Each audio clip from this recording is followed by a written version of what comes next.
April 17th, just got the Lund in the water. We're gonna head out, do a little jig fishing, show you some tips on what we like to do while we're jig fishing out on the lake.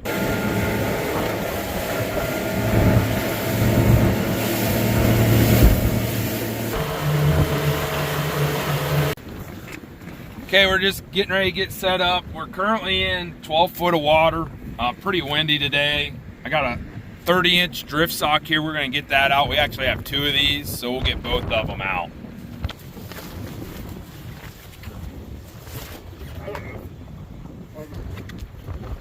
So we got both drift socks in. Big thing with that is that we don't want the boat to be moving too quick. We want to slowly go over our fish, be able to work our jigs vertically and everything, just to slow the boat down. Definitely got a lot of wind and a lot of mud. I'm gonna start out with, this is a 3/4 ounce hair jig. I think Venom makes this one, Venom Lures. And then you see there I got a stinger hook on there.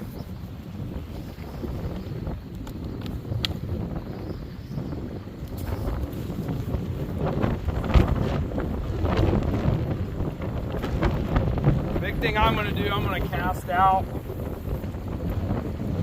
I'm gonna wait till that jig hits bottom.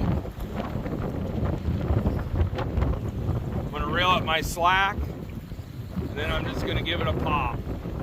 Hits bottom, give it a pop. Hits bottom, pop. I can feel that jig head every time it hits bottom. That's hooked up.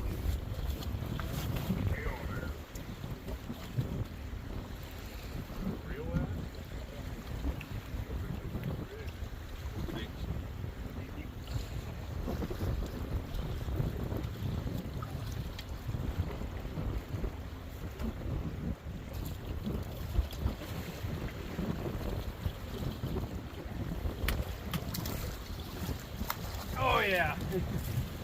There we go. There we go. There's Dad's fish. He's back there vertical jigging, just popping that jig off the bottom. And this is a typical male walleye that you're going to catch out here while you're jig fishing. This is day 2 of coming out here and jig fishing. We had to cut yesterday's trip a little short.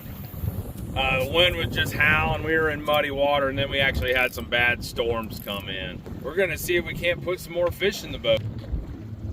There. All right, let's get it. I don't know if I got one or if it's just the bottom. This is a fish, it's small. I don't think it's a fish. Ooh, it's a fish. I'll net it.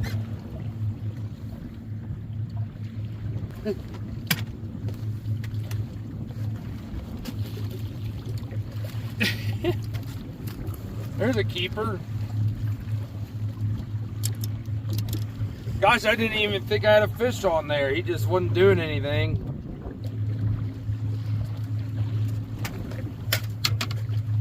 Good eater right there again, right on the stinger hook. I was just hopping that jig along on the bottom and he smacked it. Another big technique out here is just vertical jigging these hair jigs. You're just gonna let it down until the jig hits the bottom. And then you're just gonna do little pops, letting that jig hop off the bottom and then lower it back down until it hits bottom, then give it another pop. A lot of times when we're out here, I'll do a lot of casting, and then I got Dad with me, and he'll do a lot of vertical jigging, and we'll equal out on our catches.